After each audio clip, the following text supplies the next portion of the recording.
Hello, welcome to your meditation practice for today.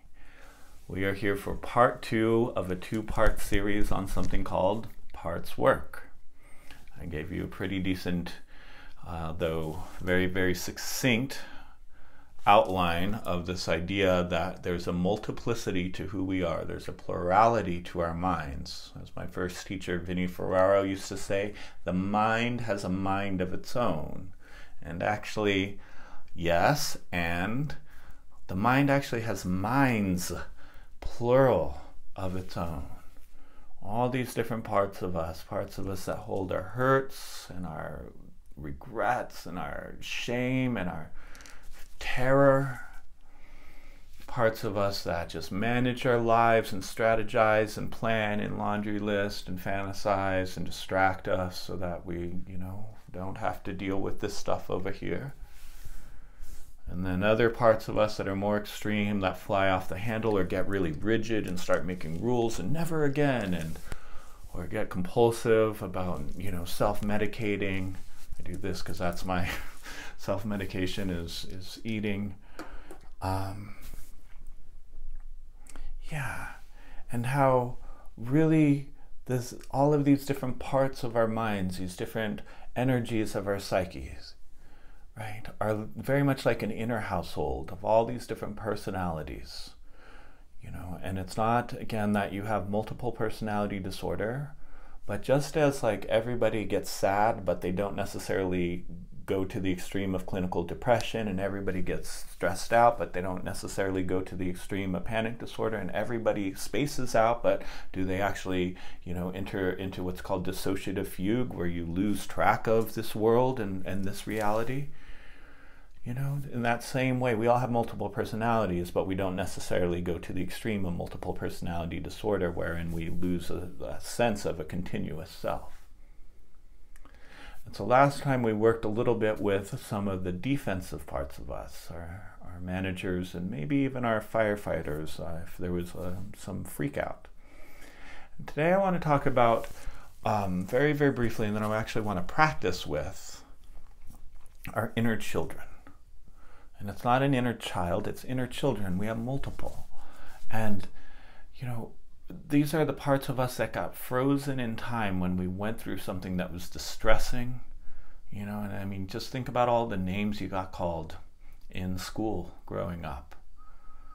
Just a really innocuous example. Or the times that you felt safe, or that like you couldn't drop your guard, or you didn't feel like you belonged. And there was a sense of otherness.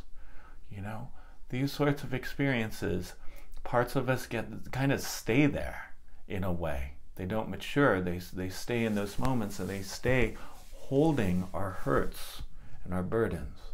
And see, here's the thing, is there's a fourth aspect of our minds, and it's not a part. It's an energy.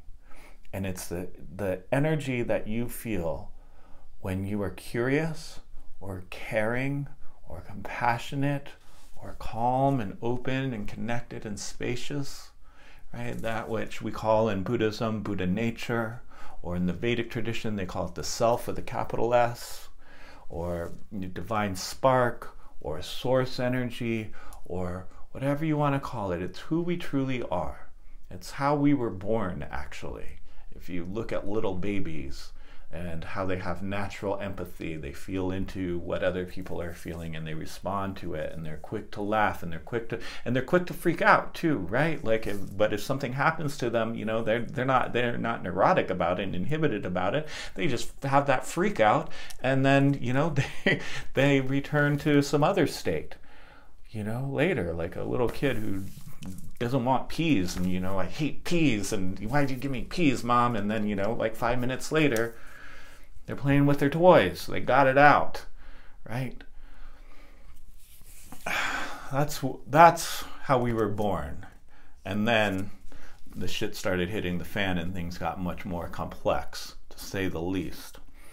But these child parts of us that hold our hurts, they are the ones that also have our spontaneity and our creativity and our uninhibited childlike wonder and all of these things that we long for, these qualities that we really love living from, but sometimes we feel like, that part of me is lost, or, I've got too much going on to worry about and to be responsible for, or whatever. And people talk about losing their innocence. And that's what I mean by a child part of you that wants to play, but can't because they're holding too many burdens. And then there's who we truly are, that is actually meant to be the parent of our inner family. This is one way of describing a self-actualized life, is the compassionate, curious source energy part of me is the one that's leading my life at all times, not the angry or cranky or spaced out or numb or self-medicating or really hurt and distrusting of the world parts of me. No, those parts are allowed to stay. In fact, they have to stay. We're stuck with them, and that's actually a good thing. But we're not going to try to get rid of these parts of us, but what if we could express who we truly are to these parts of us and hold space for them and listen to them, just like you would if a little kid was really freaking out, man, and you got down on your knees, like eye level with them, and instead of like saying, you're wrong, time out, get in the corner, which is what we do inside of ourselves when we are afflicted. What if instead of that, you got down on your knees, looked that little one in the eye and said, hey man, what's going on? I see that you're really, really freaked out right now. What happened? Tell me. I'm listening. I'm here for you. Whatever you need, tell me. So the practice that we're going to do right now is basically us doing that within ourselves, with the emotional parts of us. Having our true self, the one who is capable of getting eye level with our inner kids and saying, I'm going to listen for once instead of telling you what to do. And seeing if we can bring our self-energy, to the parts of us that are holding distress in some way. And it's also likely that, that's too scary or too much for you, and you don't have to pick like your deepest childhood wound. You can just think about the last time you were disappointed or somebody ghosted on you or something like that. Okay? That's enough to practice with. In fact, please don't go to your childhood traumas. But that might be too much, and you might actually meet with numbness or resistance or managerial mind states or parts of you that are more protective and rageful or compulsive or something else, and that's okay. Same practice will apply no matter what you meet, whether it's flat and neutral, whether it's extreme and pissed off or compulsive, or whether it's hurt and downtrodden and betrayed in some way. And we're going to just try to bring some compassion and curiosity to these parts of us and see what they have to tell us. My friends, what comes out of this work surprises the shit out of me all the time. Our nervous systems know what we need more than I know what you need, and more than what we think we need. Our bodies know. And so this is a way of finding out what our bodies really have to tell us about the direction that we need to go in order to transform our lives. Okay, enough ideas and theory. Let's dive into an experience. So please take a good posture, upright, dignified. Crown of the head above the tailbone, shoulders above the hip points, gaze lowered towards the floor, and eyes gently closing or open and just going into a little space with yourself.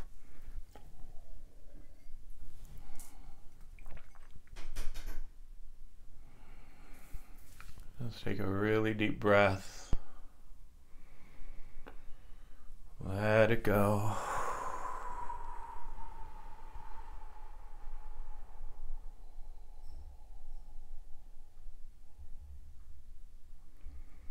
Take a moment to assess what it's like to be you, what's going on with your body and your mind, your heart.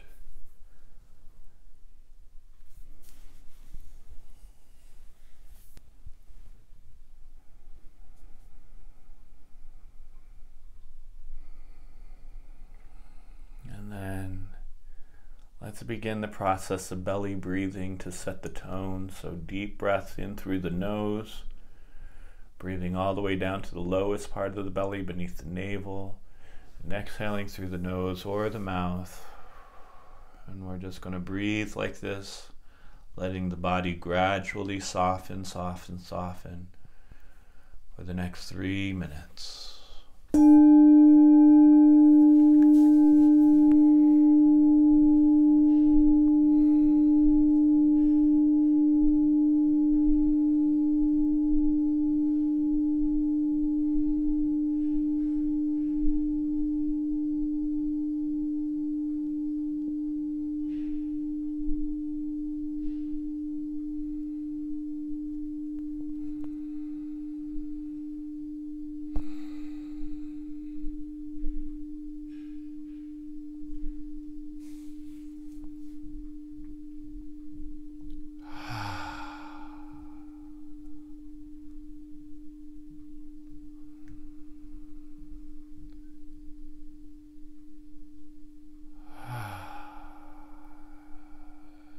Keep breathing.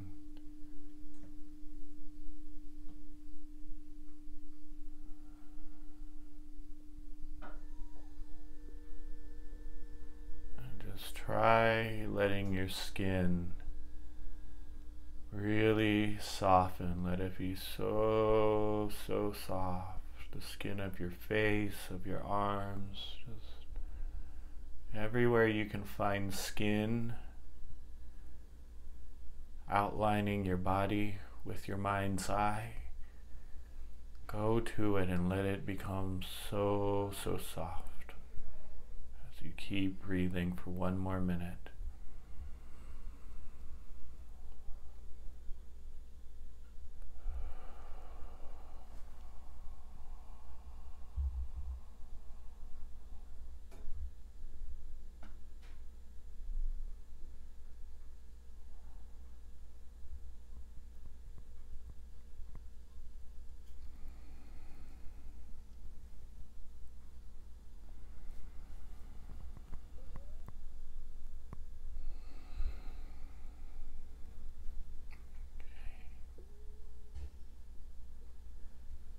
You can allow the belly breathing to cease, letting the lips close, just breathing through the nose now, making sure the teeth are a little bit parted so you're not clenching the jaw.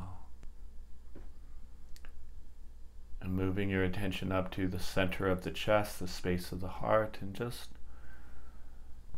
breathing in and out of the heart space for 1 minute. Just 1 breath at a time is all you have to take care of.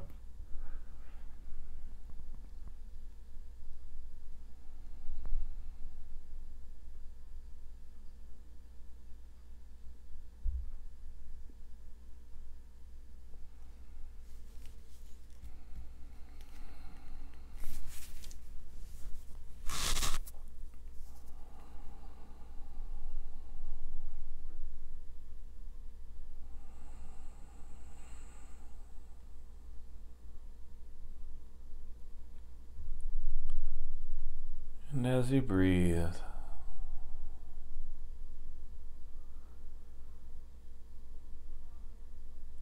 just begin by noticing how you're feeling, noticing that you're probably in one of those manager parts that we talked about in the last session. Kind of a flat mind state where you're just planning and thinking and distracted.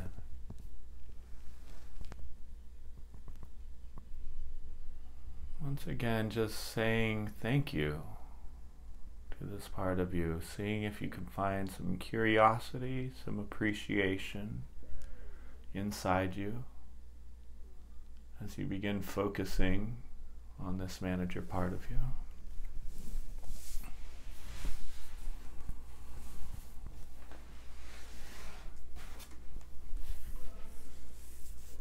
A little bit of appreciation or curiosity for this part of you that works so hard to make sure that you're safe in some way. even if the methods it chooses aren't always the best. It's trying.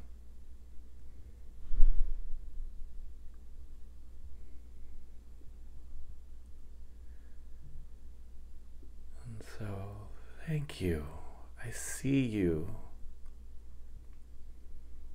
And I appreciate you for trying to keep me safe.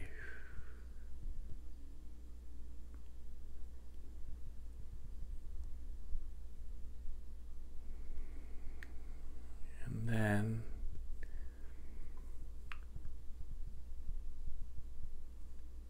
ask this part of you within yourself internally if it will please relax and step to the side and allow something more vulnerable to emerge. A part of you that feels disappointed or upset or cranky, or is just tired of certain situations happening over and over again.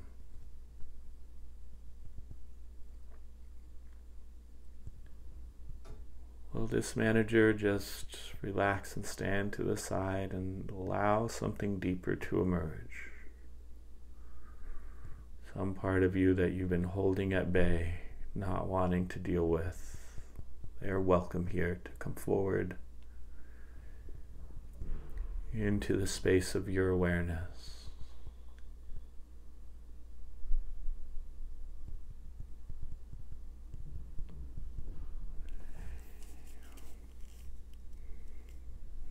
Please just notice what's changing in the way you feel, in the way the body feels.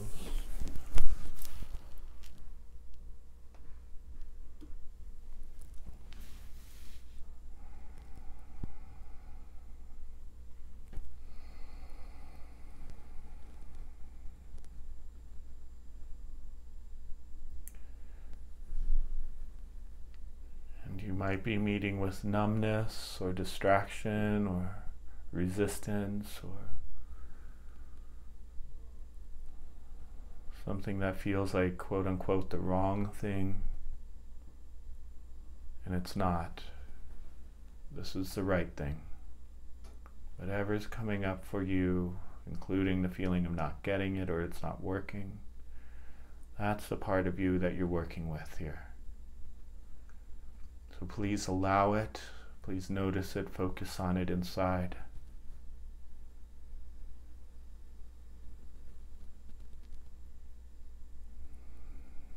And again, can you find a sense of curiosity for this part of you? What's going on with this part of you? Why is it like this? What happened? To see if you can find some curiosity first.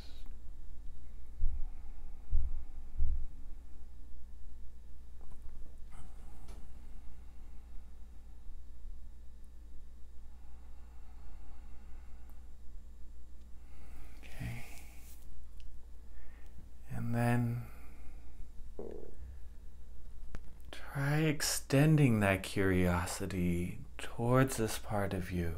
You might want to just say to this part of you inside yourself, "Hi, I see you, and I'm so curious to get to know you a little bit."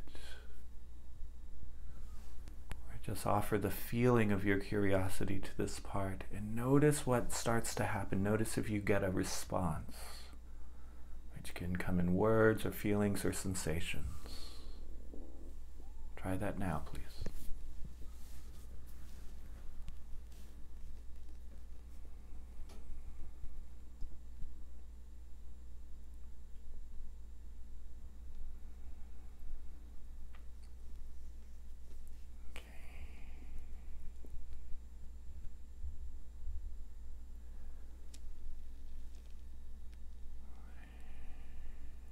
If you feel too close to this part of you, like you're in it as opposed to with it, there's no space between you and this part of you,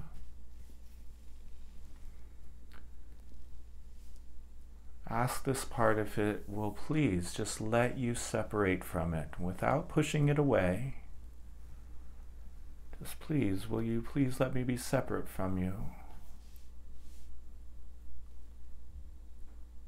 so that I can see you a little more clearly.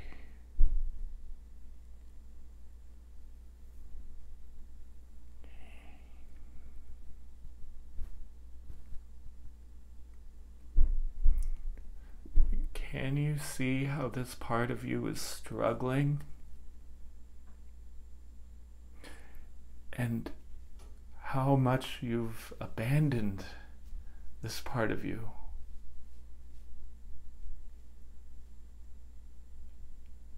And won't you open to some compassion? Or at least an openness to being with this part of you? But you can express that compassion by just placing a hand on the heart or wherever you're feeling this in your body right now. Place a compassionate hand there. And say to this part of you, I'm here with you. Please tell me what it is that you want me to know. Please tell me your story. And see what comes. Allow it.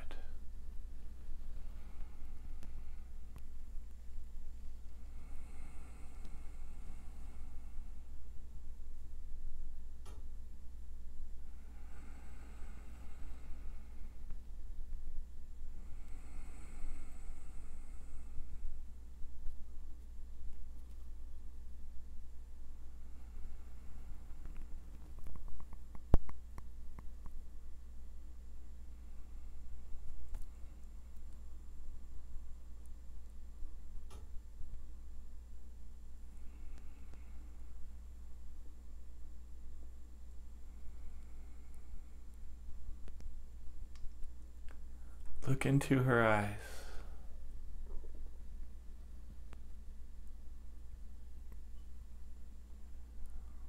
Offer her a gentle presence.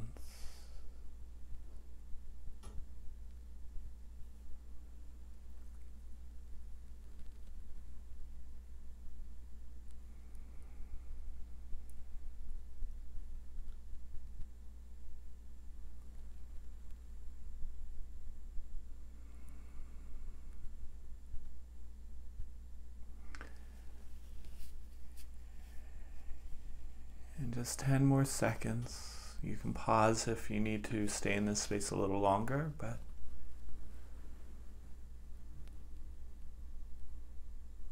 do come back.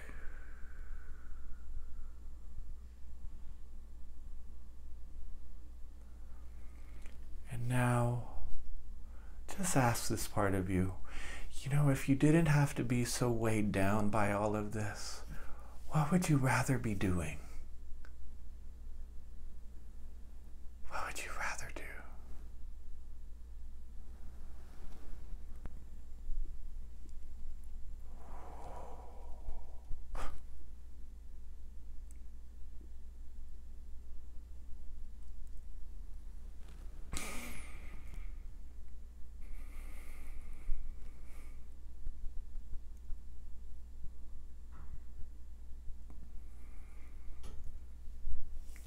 Let this part of you know, I want you to make a commitment today, if you're up for it, if it feels true for you, that I'm going to help you get there. I'm going to help you let go of all of this. I'm going to stop messing around and I'm going to do the work to resolve this so that you can play again, so that we can be free and dance together. Let this part know you'll be back in some way.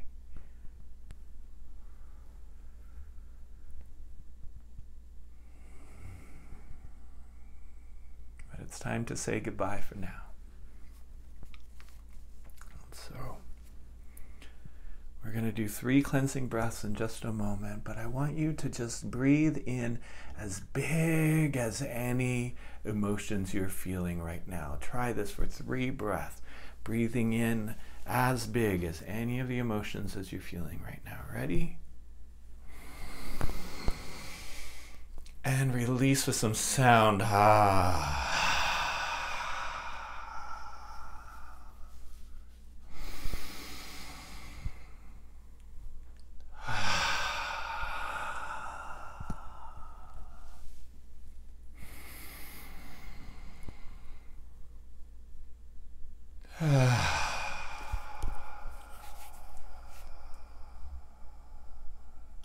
Okay. And to just help the nervous system reset, please, just a fake smile, even if it's so far away from what you're feeling right now, even if you hate me for suggesting it. I know there's a cultural context here, but just a fake smile, because it will help your nervous system reset. It'll release serotonin from the gut and the brain. You gotta hold it for at least 15 seconds, so hold it for the closing bell, please.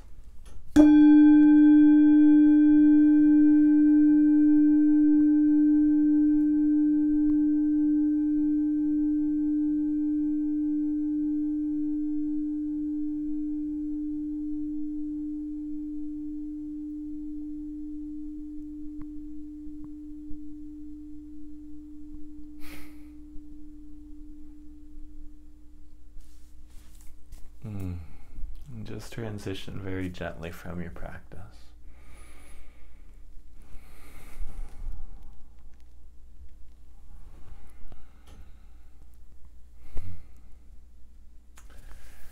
Courageous work.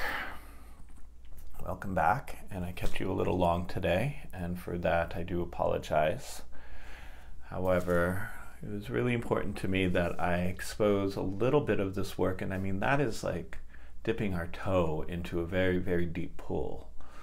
There's so much more here. There's so much more technique. There's so many inner conversations we can have. There's so many different ways that we can really shift these energies, unburden these parts of us, and which correlates to having a freer, fuller, richer life with the more space to taste the sweetness and the joy that is inherent in our existence.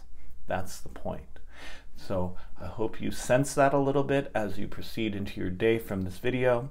If you want more, ralphdelarosa.com/online, or the link in my bio on Instagram for the online course that's starting up that will take you so deep into this inner technology. I had 24 people do this course with me last year, and holy shit, I cannot even believe what has come out of it for them. And I thought online courses wouldn't be that deep, and it's been a deeper journey than anything I've offered in person ever, actually. So if you're curious, you can check that out. There's lots more parts work classes on my SoundCloud page, which is also on my website. I bid you adieu, and may our paths cross again and again and again. I love you. Keep going. Bye now.